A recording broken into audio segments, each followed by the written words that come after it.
The Carter Coal Company and the dealers of Olga Coal present The Mummers in the Little Theater of the Air.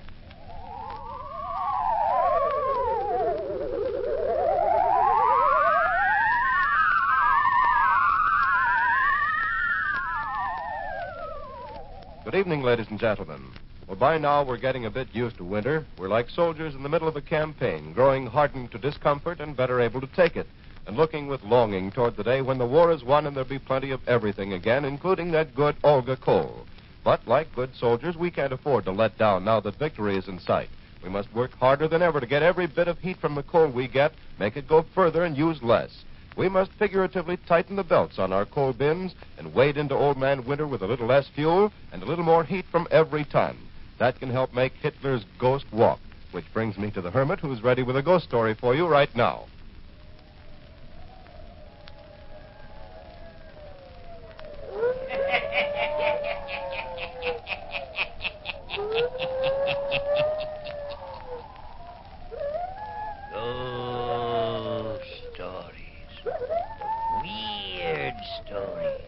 And murders, too.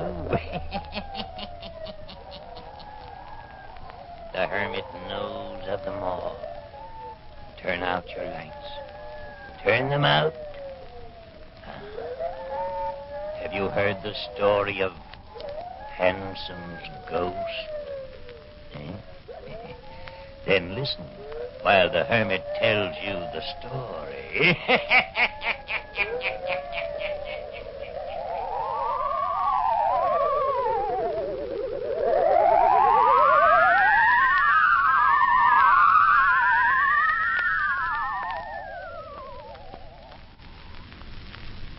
I'm glad that you two people came to me to talk this matter over.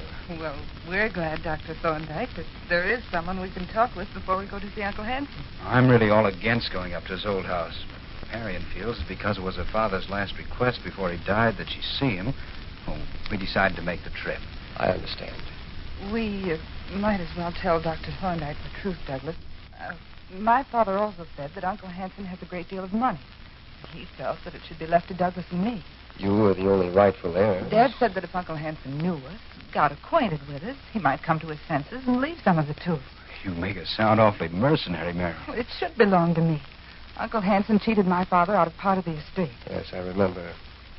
You see, Mr. Randall, your wife's uncle and I went to medical school together. So Marion told me. Then, when we planned to leave New York and come to see him, I thought it best that we write to you first and find out about Uncle Hanson. I'm glad you did. Marion wrote to her uncle and never heard from him. I'm not surprised. So, here we are in Wohog. And, Dr. Thorndyke, you said in your letter that Uncle Hanson was very queer, that you wouldn't advise us to stay at his house. True. So, before we go there, Douglas thought you should explain to us. Just what is wrong with him, Dr. Thorndyke? Well, first of all, no one in Wohog ever goes to see him. Second, he lives in an old, bleak house that in itself has a grim past. Oh. Now, you may think I'm the one who is queer when I tell you this, but there is scarcely a person here who doesn't believe that the house is haunted. Some old superstition, Yes. But as far as I can see, it must have some truth to it. And Uncle Hanson lives there all alone? No. An old servant, a shy, crafty, almost demented-looking fellow lives there with him. I don't want to frighten you unnecessarily, but 2 years ago, I made a visit at the old house. You saw Uncle Hanson? Yes, at his request. You see, while your uncle and I were studying in medical school together, he had begun to show signs of strangeness. Yes? He was experimenting with a strange theory. He believed that he could recall from the dead the soul of some individual, and that the soul he recalled could return to the body of some person living in the present. Merciful heavens. Terrible, isn't it? Man must have been crazy then. Oh, he was very serious about it. But why work on such an inhuman theory? Because he felt that to return a soul from the dead was the only way of perpetuating life. If he could recall from the dead a soul that had passed beyond before its time, and could get it to live in another body, then the person could go on living. Preposterous. He claimed that someday he would prove it. He claimed that he himself would never die. where he would get some dead soul to occupy his body. And this way he might retain perpetual life. It's all pretty awful and muddled. To think that such a crazy man was my father's brother. As I started to tell you, 2 years ago, his old servant brought me a letter asking me to come that particular evening and see Dr. Hanson. I drove over to his house that night, walked to the door, rang the bell.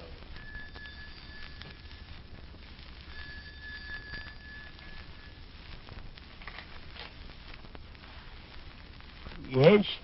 It's Dr. Thorndyke. Huh, I see. Come in.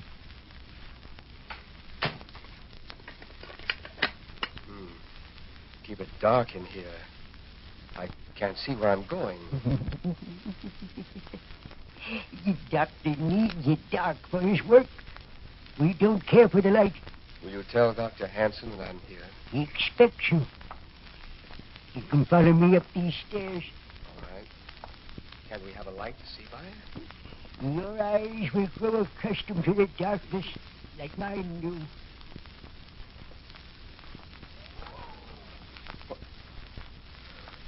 What was that sound? Did you hear it? I only heard it, but I felt as if some icy hand had reached out and touched my face, almost clawed at me.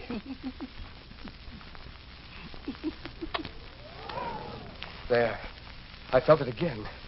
Something touched my face again.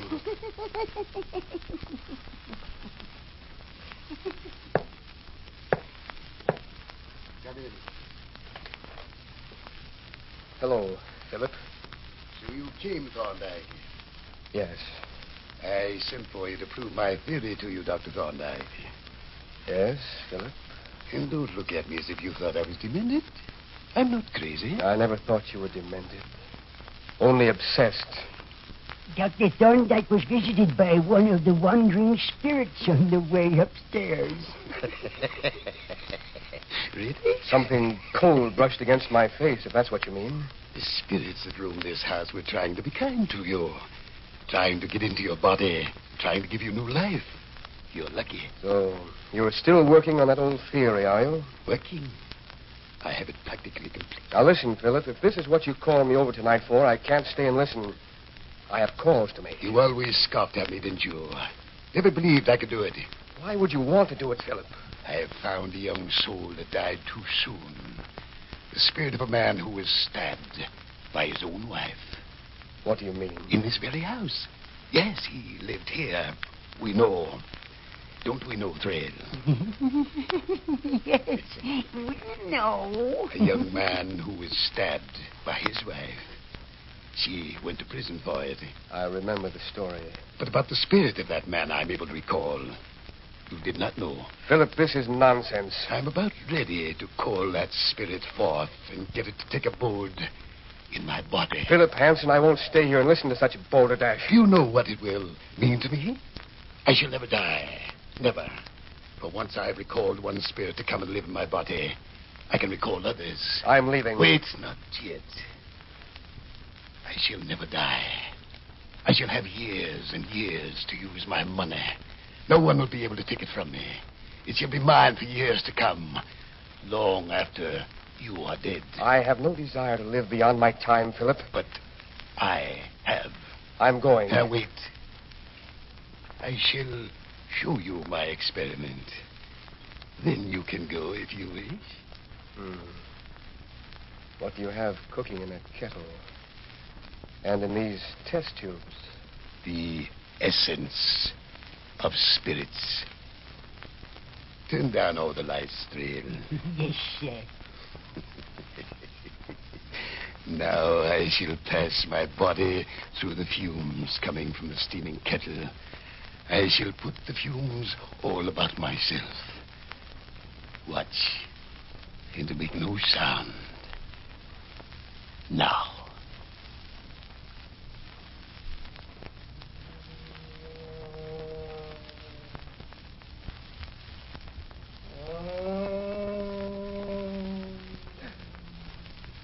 There is something moving there in the darkness. I see it. Quiet.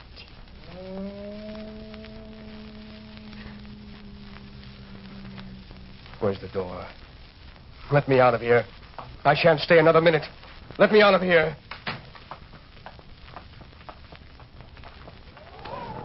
Get away from me, whatever you are. Get away. Where's the door? I've got to get away. Got to get away. Get away from here. Get away. Away!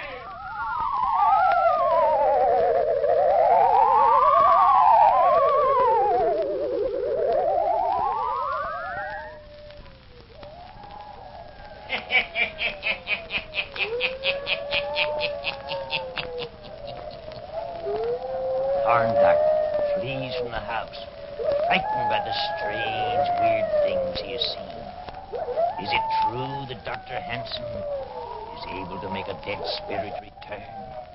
Or is it something he and his demented servant has conjured up to frighten people away? The Hermit will tell you before the night is done. Well, when it comes to frightening people, I'm not very good, but I'm a whiz at encouraging them, and that's what I hope I've done for you. I hope I've encouraged you to be better soldiers on the home front with these little lectures on how to save Olga coal and to cooperate with your friend, the Olga coal dealer. Suppose we look at the situation this way. We'd all like to do more to help win the war, so suppose we imagine we're all soldiers and the Olga coal dealer is the supply sergeant. Well, he's in it along with the rest of us, and he can't give out any more coal than he gets. All he wants to do is equip your coal bin to the best of his ability, and that's what he's doing. He gets gripes from every side, but he's delivering the coal as fast as he gets it, and he's trying to do so in a way that gives everyone his fair share. So don't be too hard on your Olga sergeant, folks. I know none of you envy him, and I know he wants to keep on serving you after the war is won in the manner to which you once were accustomed. So as you sit with your sweaters on and look at that thinly lined coal bin, think of the day when it will all be over.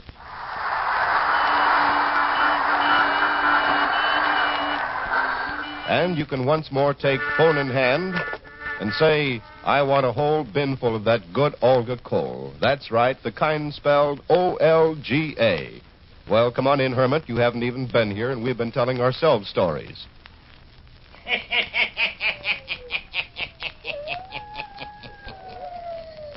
And now to Marion and Randall.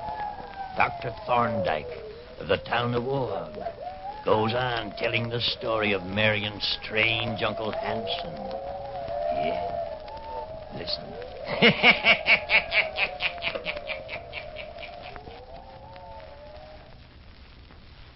I'm sure I ran out of that house yelling, I've got to get away. Oh, how horrible. Man is positively crazy. That's what I thought. But he did conjure up something. I saw it. It's unbelievable. I know it is. That's why I hated to tell the authorities. But I finally did ask them to go up there and investigate. What did they say? They saw him in the afternoon. They said he was sitting downstairs reading and acted perfectly normal. What do you think? So they reported that he was perfectly harmless. Merely a wealthy, eccentric old man who makes a study of dead spirits. Why didn't you ever write my father of your visit? You can see how impossible it sounds. Yes, of course. The more I thought about it, the more like a bad dream it seemed to be. I began to feel as if I was the crazy one. Dr. Thorndyke, have you seen my uncle since? No, not since. Do you think he would harm us, Doctor? No, I think his mind is weak, but I think he's harmless. If we went to see him in the daytime, there'd be no danger, would there? I don't think so.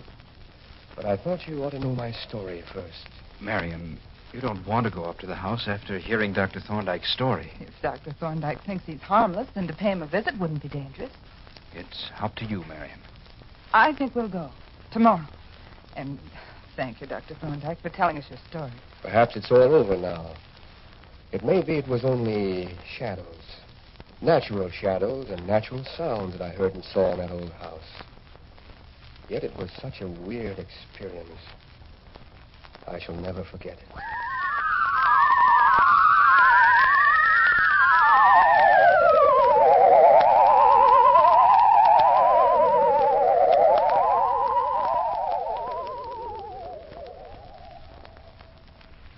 Are you nearly ready to go down to dinner, Douglas? Yes, dear. Just fixing my tie.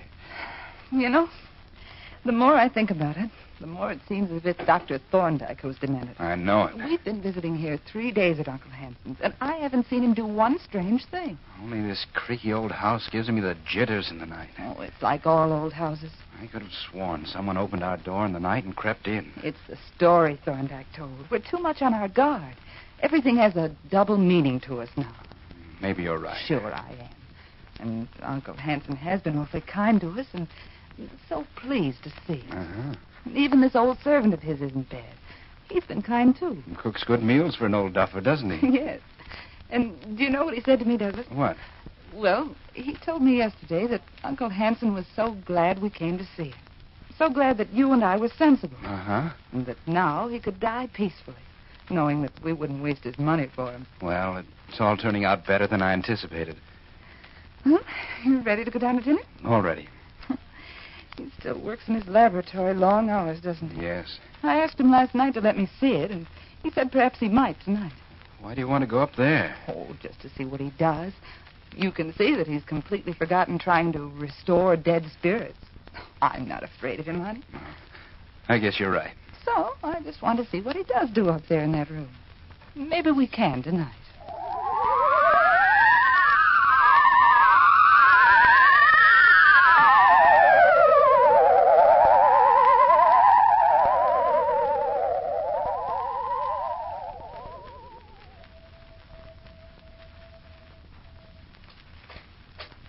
Listen. What was that? Marion, wake up. I thought I heard our door creak open. What, Douglas? Sure as anything, I thought I heard our door creak open. I was asleep. I didn't hear anything. If there were only electric lights in this house.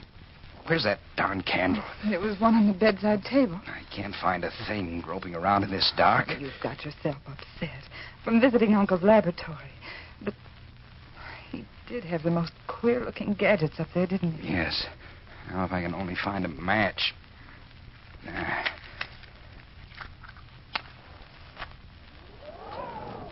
Darn it. Where did that wind come from? It blew the light right out. Oh, why don't you forget it? You just heard some board creak. There isn't anything in here. Darn funny creaks. It's strange how you're more upset than I am. I'd just as soon move out any time, I can tell you. I'm not frightened anymore. Good night, dear.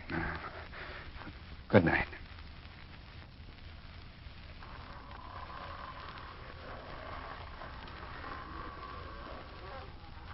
Now, what was that sound? Marion, something cold passed over my throat. Marion. Douglas, what is it? Get away from me. Marion. Douglas, there's something standing right over you. I can see it. Douglas! Oh, help! Don't move. This won't take long. It's Thrail. Thrail, what are you doing? Get away. Get away from here. Leave me alone if you know what's good for you. Get out of our room. I'm going to call my uncle. Get his hands off my throat. Get them off my throat. Help. Uncle Hanson! Uncle Hanson, help! Help! Let go. Let go of me. Hey, stop. We won't need the dead spirit of Mr. Randall. The other one has come back. The other one has come back? Yes, come. All of you to my laboratory.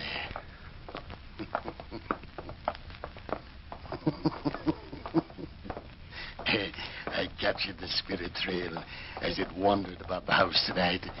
It's hidden in my laboratory. That is good. If my experiment works, Trail, then it may be we can get a young spirit for you. Then you can live on, too. Oh, Douglas. Now, all is dark in here. Very dark. Only the fumes from my kettle. That is all. If anyone speaks and frightens the spirit away, we'll make away with him. Oh, Douglas, they're both crazy. Quiet, both of you. So you thought you could get my money, did you? You thought I was going to die. No, I shall live many, many years. Here's the kettle. Yes. And now the dagger that we found in this house. The dagger that was used to kill the dead spirit lurking in this room. Bring it to me. I'll stir the kettle with it.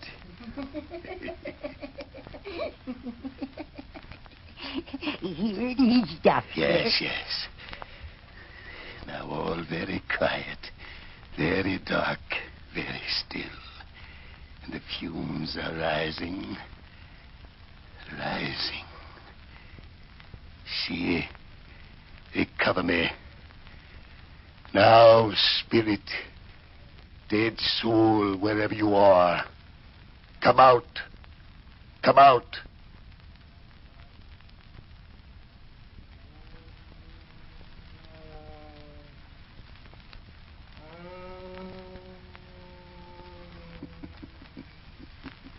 Spirit is here. Can you hear his voice? It's getting lighter. Can you see? Look. Over there. A shadow is taking form. Look. There is some light. It is approaching me. Look. It is coming near me. Yes, I'm coming closer. Closer. I see him. Look. It's going right up to Uncle Hanson.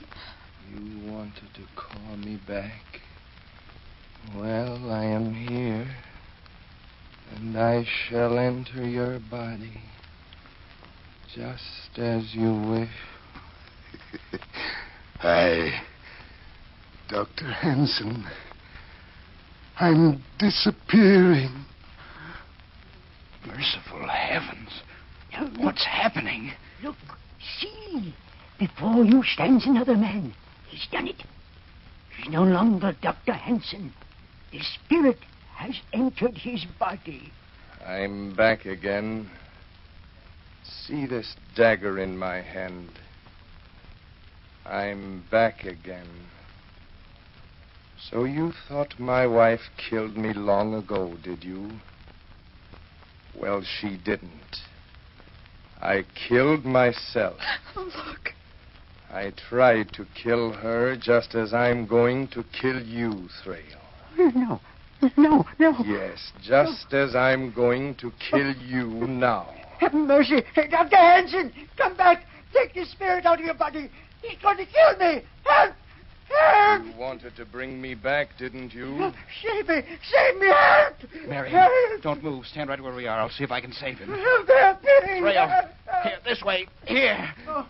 Now, stand back with me, out of the way. Oh, look. Look. I couldn't kill my wife long years ago, and I can't kill you. But I can kill myself again. Yes. What is he doing? You brought me back into your body, Dr. Hanson, only so that I might kill myself again. Now the dagger's through my heart.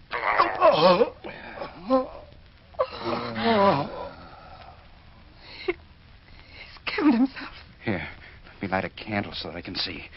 Where's the candle? Here, Douglas. There. Oh, it's Uncle Hanson. Look, he's on the floor, dead. The dagger through his heart. Yes. The spirit returned and did the same act that it did when it was living. We didn't count on that. But, Douglas, it's only Uncle Hanson here. He's killed himself, and he tried to kill his servant. But we did hear another voice, didn't we? Of course you did. It was the spirit that wanders this house. And that Dr. Hanson tried to get into his own body. Oh, it's so terrible. But it didn't work. It didn't work like he thought. The spirit came back and did the same deed all over.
Dr. Hanson wanted it to, and entered his body.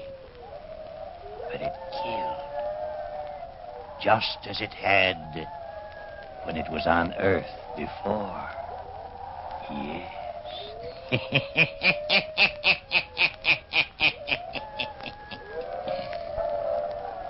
Turn on your lights.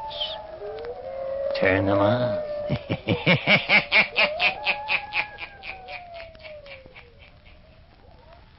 You have just listened to the 406th story by the Hermit, made possible through the courtesy of the Carter Coal Company, producer of Olga Coal, and your friend, the Olga Coal dealer. That word friend is full of meaning for you these days. The dictionary defines it as one who entertains for another such sentiments of esteem, respect, and affection that he seeks his society and welfare. Now, isn't that just about a perfect definition of the man who looks after your coal needs? I don't really have to tell you that you can trust your Olga dealer to look out for your interests. You know he appreciates your patronage and wants to keep you on his side. Sure, I know nowadays he can't always give you as much coal as you'd like, as promptly as you'd like it. He can't always even give you the kind of coal you'd like or the size you'd prefer. But you can count on him to do his best. In these war days, that's all anyone can do. So don't shop around for coal. That does no good, just causes a lot of confusion. And above all, don't get panicky about deliveries. After all, these shortages are never as bad as you think they'll be. You're still eating and wearing shoes and clothing, aren't you, in spite of what you've heard? Well, the chances are you'll not freeze either. And remember the reason for all the shortages. What you don't get is going to help those boys of yours and ours at the fighting fronts. By saving every bit of coal you can, you're doing your part on the home front.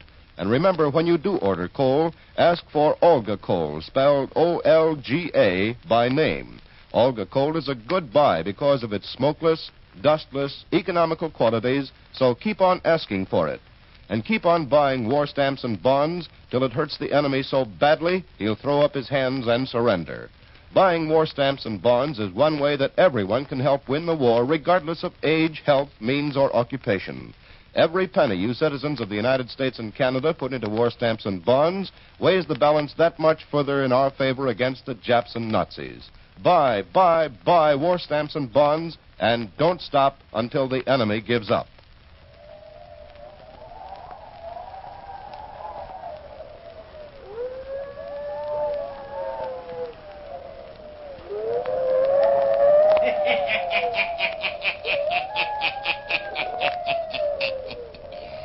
And the Hermit has more stories for you.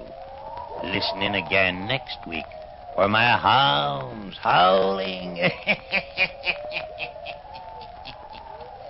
I'll tell you the story of the devil dog. I'll be back. Pleasant dreams.